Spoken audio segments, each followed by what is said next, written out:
Welcome to our class Deep Insights. So today we are discussing about FLN. FLN ର full form ହେଉଛି Foundational Literacy and Numeracy.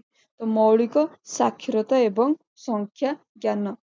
ତା ଉପରେ ଆମେ discussion କରୁ। ତ ସେଗୁଡ଼ା ଜାଣିବା ପୂର୍ବରୁ ଆମେ ପ୍ରଥମେ ଜାଣିବା କ'ଣ FLN ର ଅର୍ଥ କ'ଣ। ତ ଭବିଷ୍ୟତର ସମସ୍ତ ବିଦ୍ୟାଳୟ ଶିକ୍ଷା ଏବଂ ଜୀବନବ୍ୟାପୀ ଶିକ୍ଷା ପାଇଁ ପଢ଼ିବା ଲେଖିବା ଏବଂ ସଂଖ୍ୟା ସହିତ ମୌଳିକ କାର୍ଯ୍ୟ କରିବାର ସାମର୍ଥ୍ୟକୁ ମୌଳିକ ସାକ୍ଷରତା ଏବଂ ସଂଖ୍ୟା ଜ୍ଞାନ FLN କୁହାଯାଏ। ଏହି କାର୍ଯ୍ୟକ୍ରମ ଜରିଆରେ ବିଦ୍ୟାଳୟ ଗୁଡ଼ିକରେ ଏପରି ଅନୁକୂଳ ପରିବେଶ ତିଆରି କରିବା ପାଇଁ ପ୍ରୟାସ କରାଯାଉଛି ଯଦ୍ୱାରା ପ୍ରତ୍ୟେକ ଶିକ୍ଷାର ମୌଳିକ ସାକ୍ଷରତା ସଂଖ୍ୟା ଜ୍ଞାନର ଦକ୍ଷତା ଗୁଡ଼ିକ ହାସଲ କରିପାରିବେ। ଏହି କାର୍ଯ୍ୟକ୍ରମ ଜରିଆରେ ସମସ୍ତ ଶିକ୍ଷାର୍ଥୀ ତୃତୀୟ ଶ୍ରେଣୀ ଶେଷ ବେଳକୁ ପଠନ ଲିଖନ ସଂଖ୍ୟା ଜ୍ଞାନ କୌଶଳ ଆଧାରିତ ଶିକ୍ଷଣ ଦକ୍ଷତା ଗୁଡ଼ିକ ହାସଲ କରିବେ। ତ ବର୍ତ୍ତମାନ ଆମେ ଦେଖିବା ମୌଳିକ ସାକ୍ଷରତା।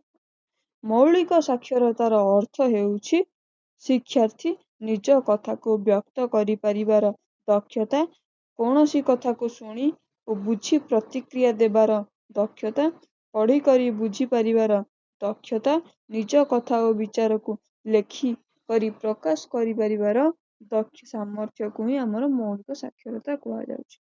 ମୌଳିକ ସାକ୍ଷରତାର ମୁଖ୍ୟ ଉପାଦାନ ଗୁଡ଼ିକ ହେଉଛି ମୌଖିକ ଭାଷାର ବିକାଶ, ଓରାଲ ଲାଙ୍ଗୁଏଜ ଡେଭଲପମେଣ୍ଟ, ଅକ୍ଷର ଚିହ୍ନି ଚିହ୍ନି ପଢ଼ିବା ମିନ୍ସ ଡିକୋଡିଂ, ବିନା ବାଧାରେ ପଢ଼ିବା ଫ୍ଲୁଏଣ୍ଟ ରିଡିଂ, ବୁଝିକରି ପଢ଼ିବା ରିଡିଂ କମ୍ପ୍ରେନସନ୍, ନିଜ କଥାକୁ ଲେଖି ପ୍ରକାଶ କରିପାରିବା ଏକ୍ସପ୍ରେସିଭ ରାଇଟିଂ।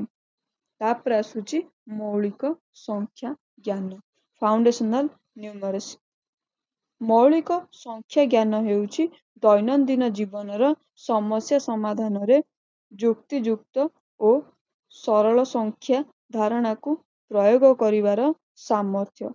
ପ୍ରାଥମିକ ଗଣିତର ମୁଖ୍ୟ ଦିଗ ଓ ଉପାଦାନ ଗୁଡ଼ିକ ହେଉଛି ପ୍ରାକ୍ ସଂଖ୍ୟାର ଧାରଣା, ପ୍ରି ନମ୍ବର କନସେପ୍ଟ, ସଂଖ୍ୟା ଆଧାରିତ ଓ ଗାଣିତିକ ପ୍ରକ୍ରିୟା, ଅପରେସନ୍ସ ଅନ୍ ନମ୍ବର, ଆକୃତି ଓ ସ୍ଥାନିକ ଧାରଣାକୁ ବୁଝିବା, ଅଣ୍ଡରଷ୍ଟାଣ୍ଡିଂ ଅଫ୍ ସେପ୍ସ ଆଣ୍ଡ ସ୍ପେସ୍, ମାପ କରିବା, ମେଜରମେଣ୍ଟ, ତଥ୍ୟ ପରିଚାଳନା, ଡାଟା ହ୍ୟାଣ୍ଡଲିଂ।